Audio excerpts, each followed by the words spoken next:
ज्ञानवापी मामले से जुड़ी एएसआई की रिपोर्ट सार्वजनिक कर दी गई है। इसके मुताबिक ज्ञानवापी परिसर में मंदिर की संरचना मिली है।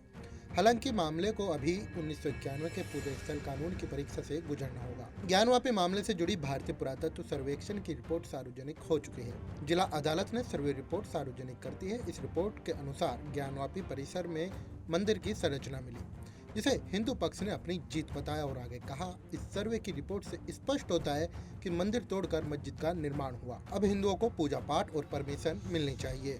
वहीं दूसरी ओर मुस्लिम पक्ष इस रिपोर्ट से असंतुष्ट दिखा और कानूनी लड़ाई को आगे बढ़ाने की घोषणा कर दी। फिलहाल तो हिंदू पक्ष का दावा शुरुआती तौर पर मजबूत हो सकता है, लेकिन अभी मामले को वाराणसी में सिविल कोर्ट और सुप्रीम कोर्ट के सामने कानूनी परीक्षा से भी गुजरना होगा। इसके बाद ही तय होगा ज्ञानवापी परिसर का मालिकाना हक का मुकदमा चल सकता है या नहीं। दूसरा पक्ष पूजा स्थल अधिनियम 1991 का हवाला देकर इस पर संवैधानिक रोक लगाने की मांग कर रहा है। तो ज्ञानवापी परिसर का विवाद क्या है? हिंदू पक्ष दावा करता है कि वाराणसी के ज्ञानवापी परिसर के नीचे 100 फीट ऊंचा आदि विश्वेश्वर का स्वयंभू ज्योतिर्लिंग है और यहाँ काशी विश्वनाथ मंदिर का निर्माण करीब 2050 साल पहले महाराजा विक्रमादित्य ने करवाया था, लेकिन औरंगजेब ने साल 1664 में मंदिर को तुड़वा दिया था। दावे में आगे कहा गया है कि मंदिर का निर्माण मंदिर को तोड़कर उसकी भूमि पर किया गया है, जो कि अब ज्ञानवापी मस्जिद के रूप में जाना जाता है। अदालत में याचिकाकर्ताओं ने मांग की थी कि ज्ञानवापी परिसर का वैज्ञानिक सर्वेक्षण कर यह पता लगाया जाए कि जमीन के अंदर का भाग मंदिर का अवशेष है या नहीं। साथ ही विवादित ढांचे की फर्श तोड़कर ये भी पता लगाया जाए कि 100 फीट ऊंचा ज्योतिर्लिंग स्वयंभू विश्वेश्वर नाथ भी यहाँ मौजूद है या नहीं। मंदिर की दीवारों की भी जांच कर पता लगाया जाए कि ये मंदिर की है या नहीं।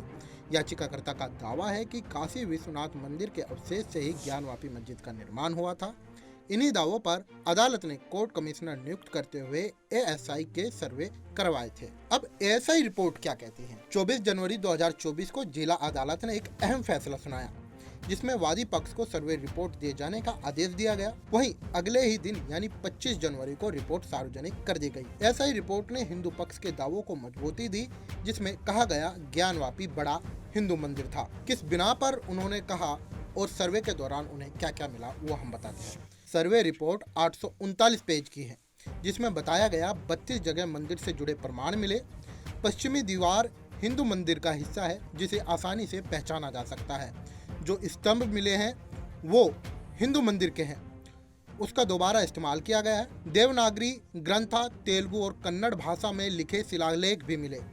जनार्दन, रुद्र और विश्वेश्वर के शिलालेख भी प्राप्त हुए हैं।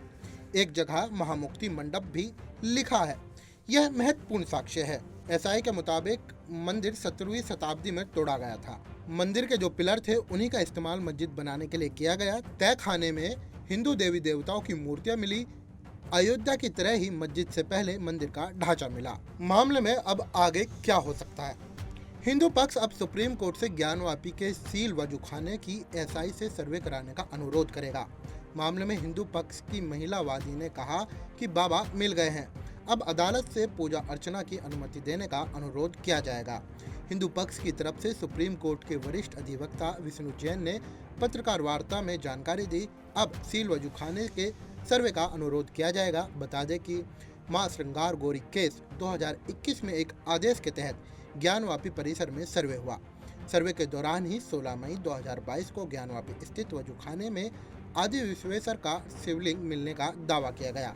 उसी दिन हिंदू पक्ष की मांग पर अदालत के आदेश से वजूखाने को सील कर दिया गया। ज्ञानवापी केस में पूजा स्थल कानून की स्थिति क्या है? इस मामले में हिंदू पक्ष के वकील विष्णु शंकर जैन ने कहा, पूजा स्थल अधिनियम 1991 की धारा 3 और 4 में धार्मिक स्वरूप का जिक्र किया गया है। 15 अगस्त 1947 को जिस धर्म स्थल का जो धार्मिक स्वरूप था वही रहेगा। ऐसे में सबसे मूल सवाल यह उठता है, यदि किसी धार्मिक स्थल को तोड़ा गया है तो क्या उसका धार्मिक स्वरूप खत्म हो जाएगा?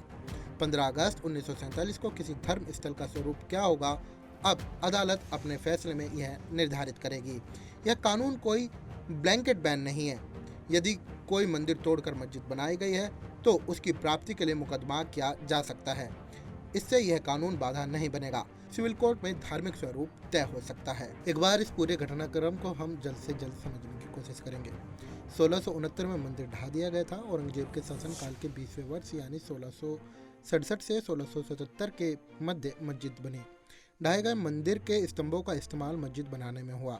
ज्ञानवापी की पश्चिमी दीवार मंदिर का हिस्सा थी। 1991 में पहली बार मुकदमा दाखिल कर पूजा करने की अनुमति मांगी गई। 1993 में इलाहाबाद हाईकोर्ट ने यथास्थिति रखने का आदेश दिया।